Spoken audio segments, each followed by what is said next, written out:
Ever scroll past a headline and just like feel this chill, like there's a whole hidden world right there just below the surface? Yeah, That's North Korea for a lot of us. it is. And today, we're diving deep into, well, a corner of that world that people really don't talk about much. The lives of women in the North Korean military. Yeah, it's not just combat boots and rifles. This deep dive is really getting into like the heart of how gender and power ideology, it all kind of collides in one of the most closed off societies really anywhere. And we've got this podcast script here, and it's got all these defector testimonies. And let me tell you, these firsthand accounts, there's something else. Oh, absolutely. You don't hold back on what it's really like for women on the inside. I mean, these testimonies, there are keyhole view into this reality that most of the world will never ever see. I mean, they challenge the official narrative, right? What we're told, and they offer us these raw, unfiltered glimpses into like the human cost of this regime. You know, one of the things that really struck me, I'd say, like early on, was just the sheer scale of it all. I mean, this script mentions North Korea has the fourth largest military globally. Yeah. That just, it's mind-boggling to me. Yeah, it speaks to, I mean, it's a direct reflection, really, of their military first ideology, which is a concept so deeply ingrained in the culture. It's less about national defense at a certain point, and it really is more about national identity. Interesting. You know, it's like imagine if you will a society where military service isn't just expected. It's just not like, oh, you should do that. It's like it's the foundation of how you're judged, how you're valued as a human being. Your Like, worth. So it's woven into like the fabric of their being, and it impacts like every aspect of their lives. Precisely. Wow. And this is where the experiences of women, become even more, complex. Yeah, because on top of that all-consuming military life, they've got societal expectations too. Of course. Yeah. Like the script highlights this constant pressure they're under, like to be soldiers, but also subservient wives and mothers.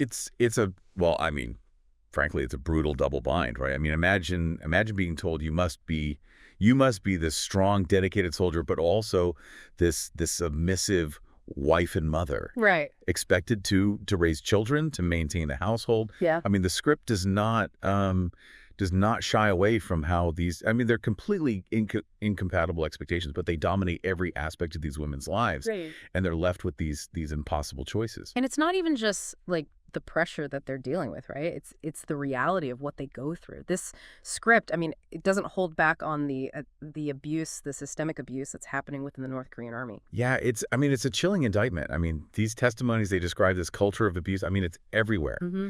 And it's often, it's perpetrated by those in positions of power. The thing that really, I don't know, got to me reading it was the silence. Like the script mentions this culture of fear that keeps these women from, coming forward, speaking out.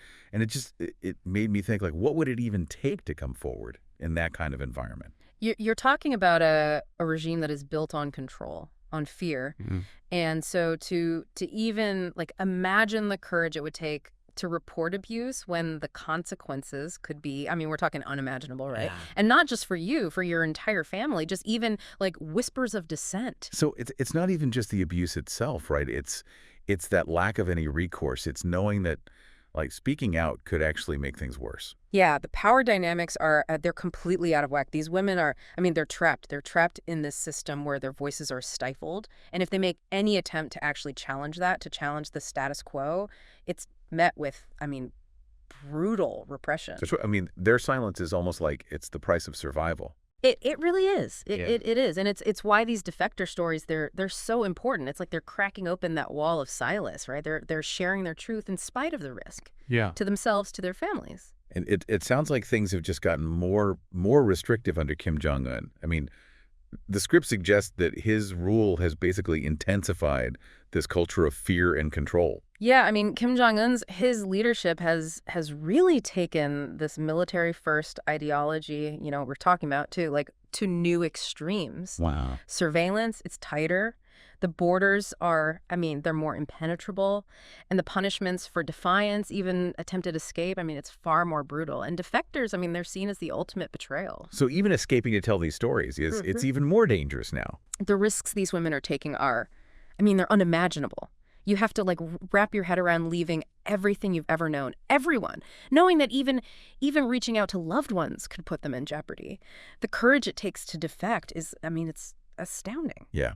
It's heartbreaking to know what they go through, but it also feels, I don't know, it feels crucial to talk about this, to acknowledge their strength, their resilience. It is. It's absolutely crucial. And these stories, I mean, they force us to confront a very, very uncomfortable truth. And that is that even in the 21st century, this level of oppression exists. And ignoring it just, it's not an option. So where do we go from here? Is there any hope for change? The script mentions international pressure, but is that enough? It's like we're talking about two worlds colliding, right? You've got this pressure for international action, but then you've got like the careful diplomacy needed in this kind of situation. Yeah, no, it's a real tightrope walk because on the one hand, you're right, shining a light on these human rights abuses, that's crucial. That's how we put pressure on for change. But on the other hand, we have to consider what are the potential consequences, right, for the very people we're trying to help. Because like taking action, more aggressive actions could backfire. It could make life even more dangerous. Exactly. Exactly. No, raising awareness is paramount here. But at the same time, we have to be so wary of unintended consequences. It's about finding that sweet spot between, action and really understanding the complexities. We're talking about a complex geopolitical situation here. Right. So no easy answers, but we can't just turn away. Absolutely not. And the fact that we're even having this conversation right now, that you're listening to this deep dive, that's a step in the right direction. Knowledge is power. I think what's going to stay with me from these testimonies is just the sheer resilience of these women. Yeah. They are navigating just a web of impossible expectations. They're facing hardship, unimaginable hardship, and yet they persist. It really is a testament to the strength of the human spirit, wouldn't you say? I mean, despite, we're talking about constant threat, this ever-present fear, they find a way. They find the courage to resist, to escape, to share their stories. I mean, that's powerful. Yeah, it makes you kind of question your own strengths. Like what are we made of? Yeah. Talk about a hard day at the office. These women are facing a whole different reality. And it's a reality that I mean, most of us can barely comprehend.